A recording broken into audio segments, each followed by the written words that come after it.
La parole est à notre collègue Laurence Cohen pour le groupe communiste, républicain, citoyen et écologiste. Vous avez la parole, ma chère collègue. 2 minutes. Monsieur le Président, Madame la Ministre, après 2 semaines de grève, de manifestations, notamment celle d'hier, à l'appel de toutes les organisations syndicales, après les scandales qui ont éclaboussé votre ancien et éphémère secrétaire d'État, vous continuez à défendre l'indéfendable en répétant que tout le monde sera gagnant avec votre projet de réforme des retraites. Dans tous les pays où le système de retraite à points a été mis en œuvre, l'ensemble du monde du travail a dû en réalité travailler plus longtemps pour gagner moins. Vous essayez de monter les Françaises et les Français les uns contre les autres, régimes spéciaux contre régime général, jeunes contre vieux, mais tout le monde a bien compris que votre pseudo-régime universel était une machine à fabriquer précarité et misère sociale. Les manifestantes et manifestants d'hier sont autant de porte-voix pour démonter votre entreprise d'intox, d'enfumage. Tout le monde, comme les associations féministes, les syndicalistes réunis lundi soir à la Maison des Métallos pour s'élever contre votre argumentaire, affirmant que les femmes allaient être les grandes gagnantes quand elles sont les premières perdantes. Madame la Ministre, la France est dans la rue. Personne ne veut de votre néfaste projet, à part vos amis du MEDEF et de la haute finance. Ma question est donc simple. Quand allez-vous retirer votre réforme ? Pour vous répondre, la parole est au secrétaire d'État auprès du ministre des Solidarités, de la Santé, monsieur Adrien Taquet. Monsieur le ministre. Merci Monsieur le Président, Mesdames les sénatrices, Messieurs les sénateurs, dans la lignée de vos propos, permettez-moi tout d'abord d'excuser l'absence d'Agnès Buzyn et de Laurent Pietraszewski, nouveau secrétaire d'État en charge des retraites, dont je me permets de saluer la nomination. Merci. Permettez-moi, Madame la sénatrice, tout d'abord de commencer en disant que le gouvernement a bien conscience des conséquences pénibles que la grève peut avoir sur le territoire. Nous savons que beaucoup de nos compatriotes se lèvent tôt le matin pour aller travailler, doivent faire face en Île-de-France, mais aussi comme ailleurs sur notre territoire, à des transports saturés. Soyez convaincus que le gouvernement s'attelle à ce que dans le quotidien des Français, mais plus largement alors que s'approchent les fêtes de fin d'année, chacun puisse aller retrouver ses proches. Le Premier ministre, la ministre des Solidarités et de la Santé et le secrétaire d'État en charge des retraites rencontrent en ce moment même les partenaires sociaux et demain, une multilatérale avec l'ensemble des syndicats, des organisations syndicales se tiendra à Matignon. Nous avons engagé, Madame la sénatrice, une réforme du système français de retraite pour le rendre universel et cela implique, sans dresser aucun Français contre aucun Français, effectivement la disparition des régimes spéciaux. Nous réformons, Madame la sénatrice, parce que chaque régime a ses propres règles et que les Français n'ont pas tous les mêmes droits lorsqu'ils partent à la retraite. Vous évoquiez la situation des femmes. Vous le savez, une femme salariée du privé aujourd'hui a droit à 8 trimestres par enfant, alors qu'une femme dans la fonction publique n'a le droit qu'à 2 trimestres. Nous réformons aussi parce que nous voulons redonner de la confiance dans notre système de retraite. Et redonner de la confiance, c'est redonner de la confiance dans le principe de solidarité intergénérationnelle. Le système n'est plus adapté au changement de métier, pénalise les personnes qui passent d'un statut à un autre. C'est un système fondé sur les statuts et non pas sur les trajectoires individuelles de chacun de nos compatriotes. Par exemple, le minimum contributif à 1 000 € pour les Françaises et les Français qui n'ont jamais eu le droit. Je pense notamment aux agriculteurs. Je ne pense pas que vous soyez opposés à ce genre de réforme. L'instauration de ce régime universel constituera un progrès, ira vers plus de justice sociale. Je vous le dis, Madame la sénatrice, cette réforme des retraites est l'une des réformes qui sera porteuse de plus de progrès social au cours de ce quinquennat. Madame Cohen.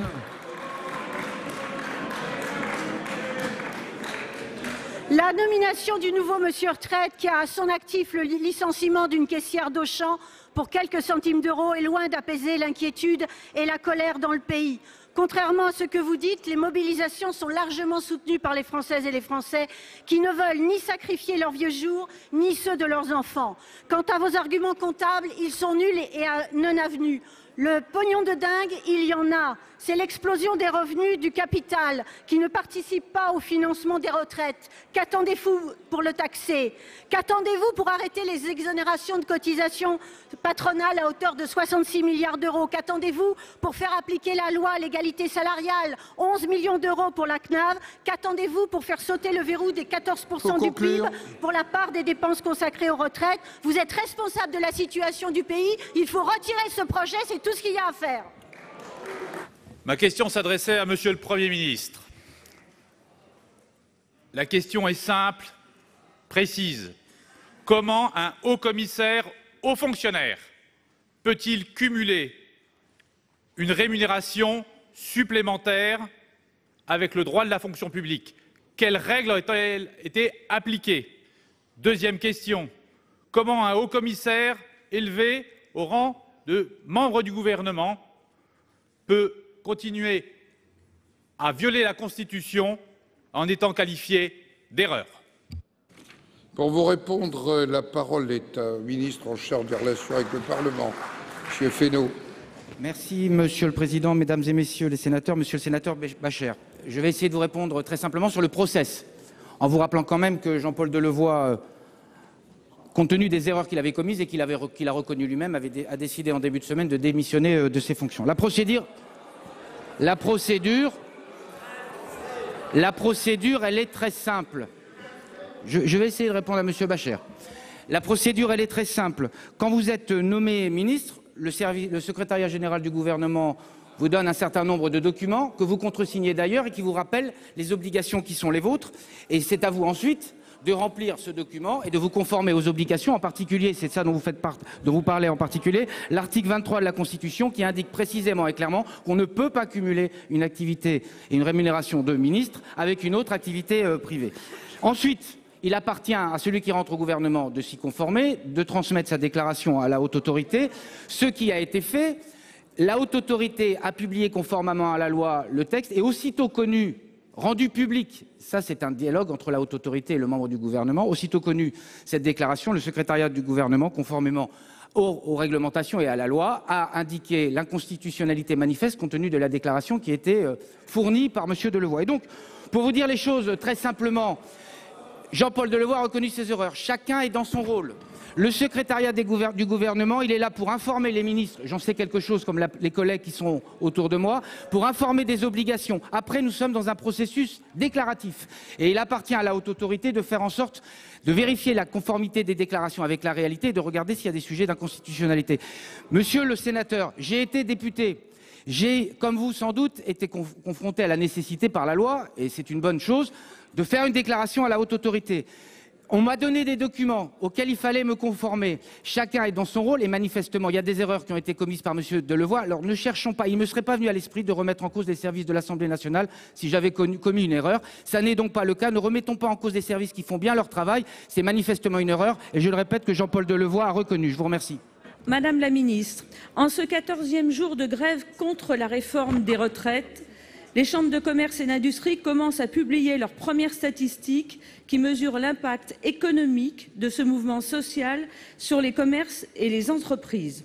Comme nous pouvions l'anticiper, c'est en région parisienne où la grève dans les transports pose le plus de problèmes et impacte le plus grand nombre de nos compatriotes que les conséquences économiques sont les plus lourdes.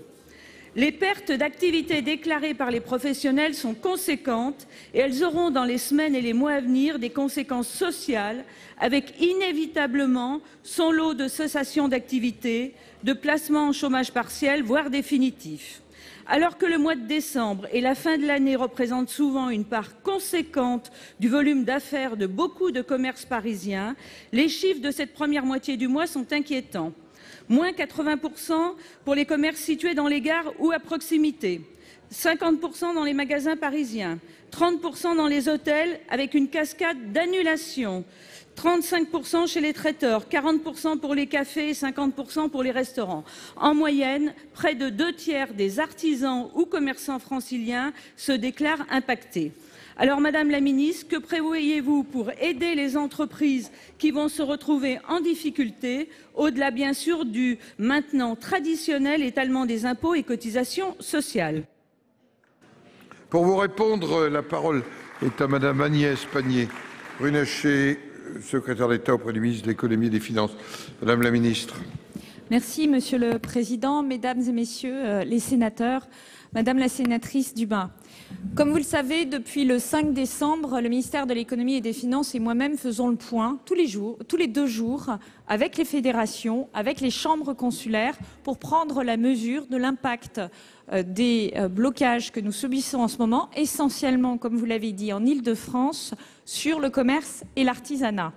Il en résulte une situation contrastée. Vous avez donné quelques chiffres, ces chiffres ne représentent pas totalement la réalité commerciale. En particulier, vous avez des commerçants qui s'en sortent très bien, d'autres qui sont en grande difficulté.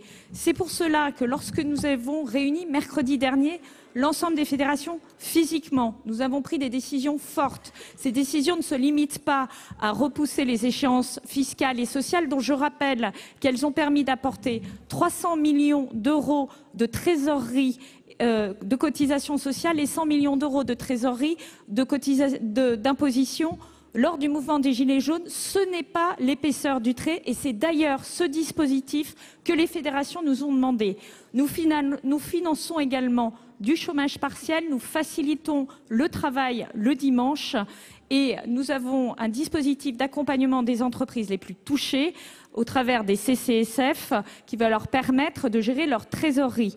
Au-delà de ça, je souhaite que ce dispositif soit au plus proche des commerçants et des artisans. Et dès demain, nous aurons des brigades mobiles qui iront à la rencontre sur le terrain des commerçants pour leur expliquer le dispositif. Nous avons un numéro unique dans les directs, dans les CCI, dans les CMA. Et puisque vous abordez la situation de Paris, j'aimerais également voir des prises de position plus fortes de la part de la mairie, à qui nous avons donné 600 000 € pour la relance commerciale et qui, à ce stade, n'a pas affiché de volonté ni de revoir le sujet des parkings, ni des circulations, ni des terrasses. Je vous remercie. Madame Dumas. Merci Madame la Ministre. Je ne suis pas certaine que cette réponse suffise à rassurer ceux qui aujourd'hui portent le commerce à bout de bras. Pour ma part, j'en ai rencontré peu dont les activités fonctionnent bien. Et en ce qui concerne la mairie de Paris, là je ne suis pas habilitée à parler en son nom. En tout cas, ce que je voulais vous dire, c'est qu'il faudrait que le gouvernement entende ce message d'alerte, car l'inquiétude, Madame la Ministre, est immense, vraiment, et le risque économique est avéré. Monsieur le Président, Madame la Ministre, Monsieur le Ministre, juste une petite incidente, ce n'est pas au Sénat qu'il faut venir plaider la cause des agriculteurs. Nous avions voté ici à l'unanimité une augmentation de leur retraite à 85% du SMIC, il y a 2 ans de cela. Mais nous avons un point d'accord, nous avons le meilleur système de retraite au monde, il est encore perfectible. Et son financement est assuré sur le long terme, déjà si vous cessiez d'y puiser.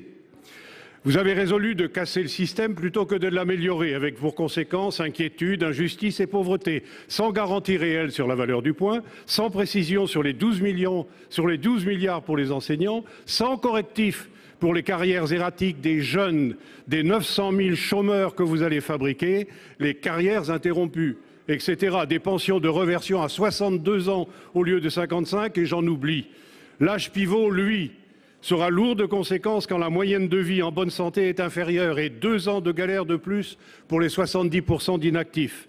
Vous avez déclenché de la colère, vous avez fait de la provocation, vous avez choisi décembre, non sans arrière-pensée, aussi vous porterez la pleine responsabilité des désagréments qu'éprouveront nos concitoyens. Vous exhortez à une trêve, sans la souhaiter vraiment, car quel geste faites-vous? Il suffirait d'abandonner dès aujourd'hui la référence inopportune et punitive à l'âge pivot, de remettre sur le métier votre ouvrage, le reprendre totalement, sans dogme sur le système, parler vrai, associer les corps intermédiaires, écouter la population pour présenter un projet de justice et d'avenir, un projet digne de confiance, une confiance que vous avez érodée et que bien peu vous accordent encore. Êtes-vous prêt à cela? Pour vous répondre, la parole est à la secrétaire d'État auprès de la ministre des Solidarités. Merci, Madame Dubos, vous avez la parole, Madame la ministre. Merci, Monsieur le Président, Mesdames et Messieurs les sénateurs. Monsieur le sénateur, vous parlez de solidarité. Depuis le début, c'est bien le ministère des Solidarités qui porte cette réforme de justice. Le projet de réforme est solide et cohérent. Il a été nourri par un travail intense de concertation avec l'ensemble des organisations syndicales, patronales, mais aussi les citoyens. Cette concertation se poursuit d'ailleurs encore cette semaine et en ce moment même. Ce qui compte aujourd'hui, c'est la construction et le dialogue avec les partenaires sociaux, puis sa présentation au Parlement, parce qu'il y aura aussi un travail avec les parlementaires que vous êtes. Le gouvernement ne fait pas d'économie dans la réforme des retraites. Il n'y a aucune mesure budgétaire, ni en 2020, ni en 2021. Les mesures de redistribution entreront en vigueur dès 2022. Et peut-être, permettez-moi de revenir sur un exemple, sur des personnes que nous entendons peu parler, dont moi je m'occupe en particulier dans le cadre de la stratégie de prévention et de lutte contre la pauvreté. Je pense à ces près de 2 millions de bénéficiaires du RSA, dont la moitié sont dans des dispositifs depuis plus de 4 ans. Ce sont des personnes qui ont arrêté de réfléchir, de penser qu'un jour ils auraient un droit à une retraite. C'est justement avec notre réforme que nous allons pouvoir en effet leur faire accéder à une retraite, parce que chaque point, chaque heure travaillée comptera.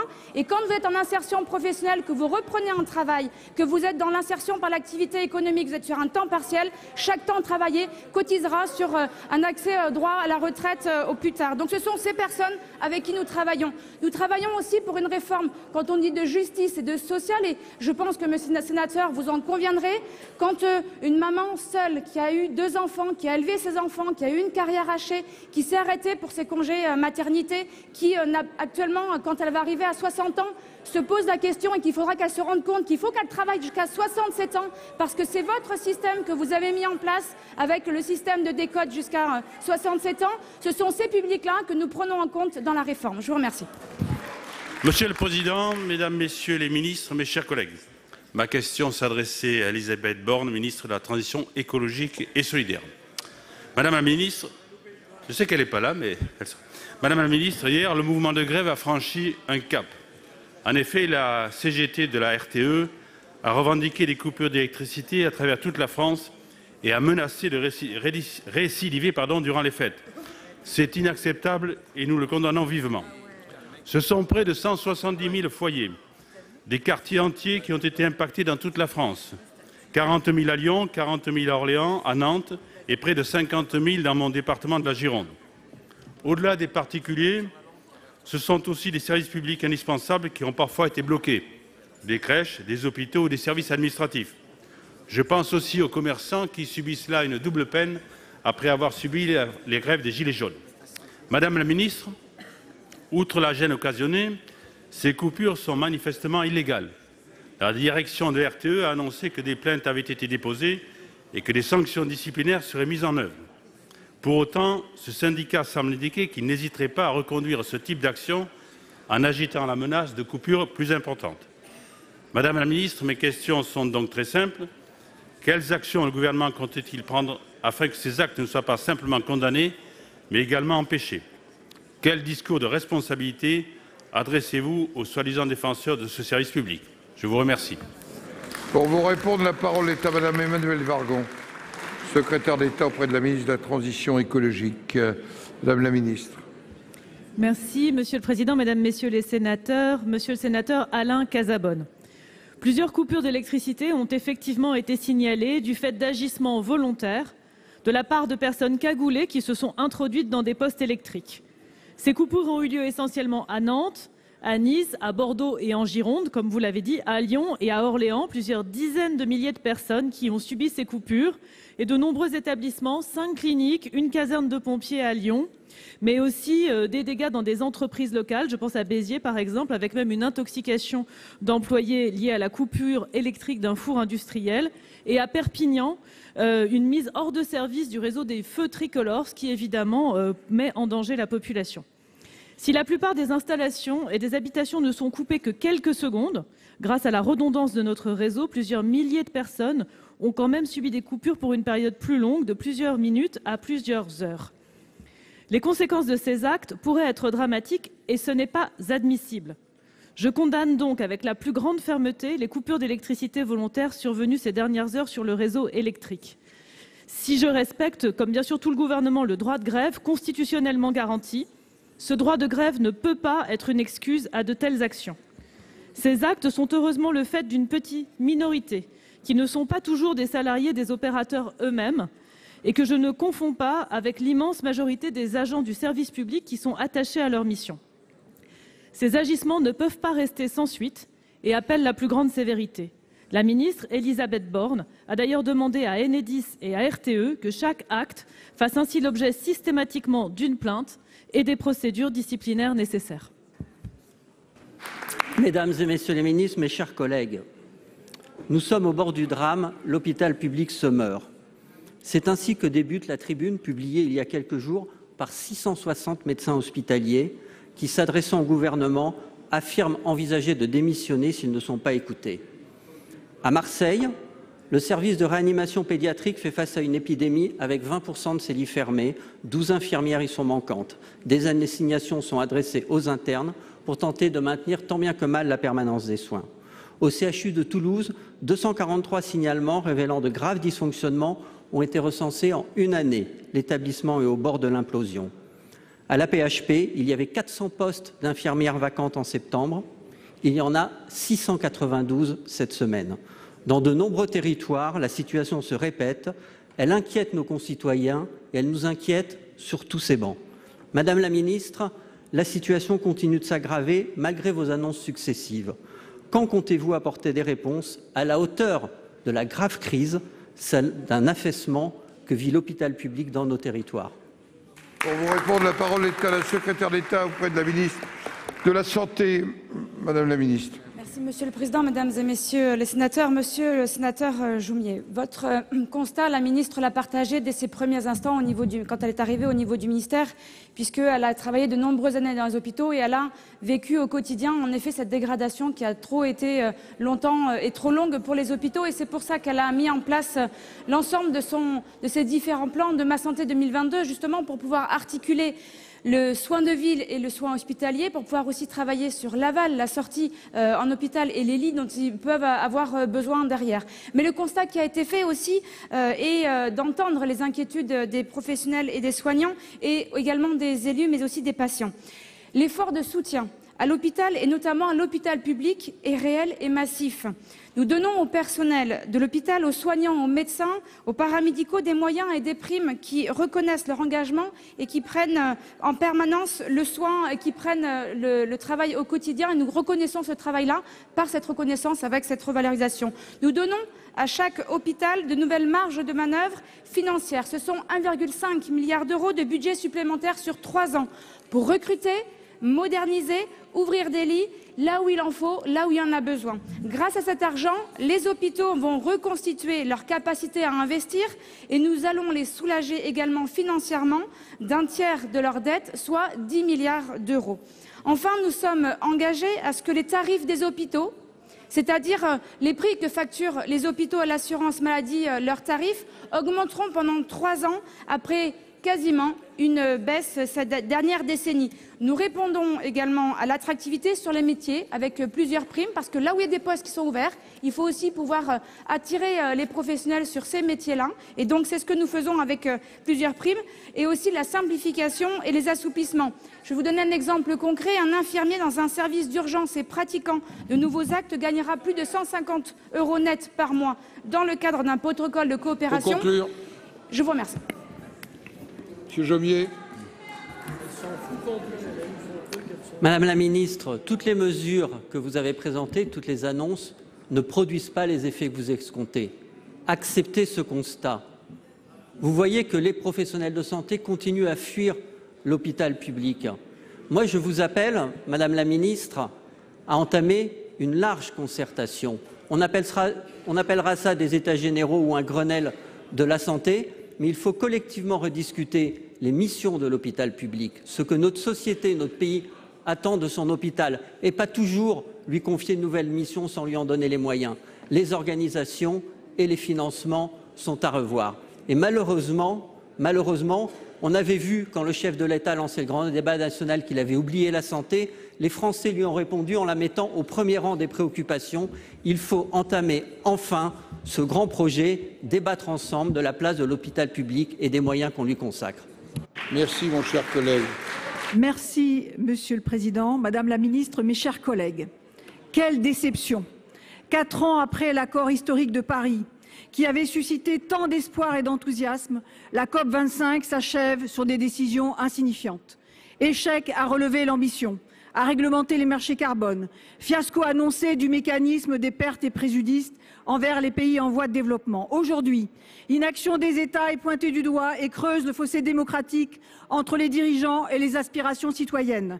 Où se situe notre crédibilité quand notre président, pourtant sacré champion du monde, est aux abonnés absents? C'est un lourd manquement à la politique à la cause climatique. Quelle ironie d'ailleurs, quand le stand de la France à Madrid affichait sur un écran de manière décalée, quasi surréaliste, mobilisation générale, comme une radicalité désincarnée de dernière chance.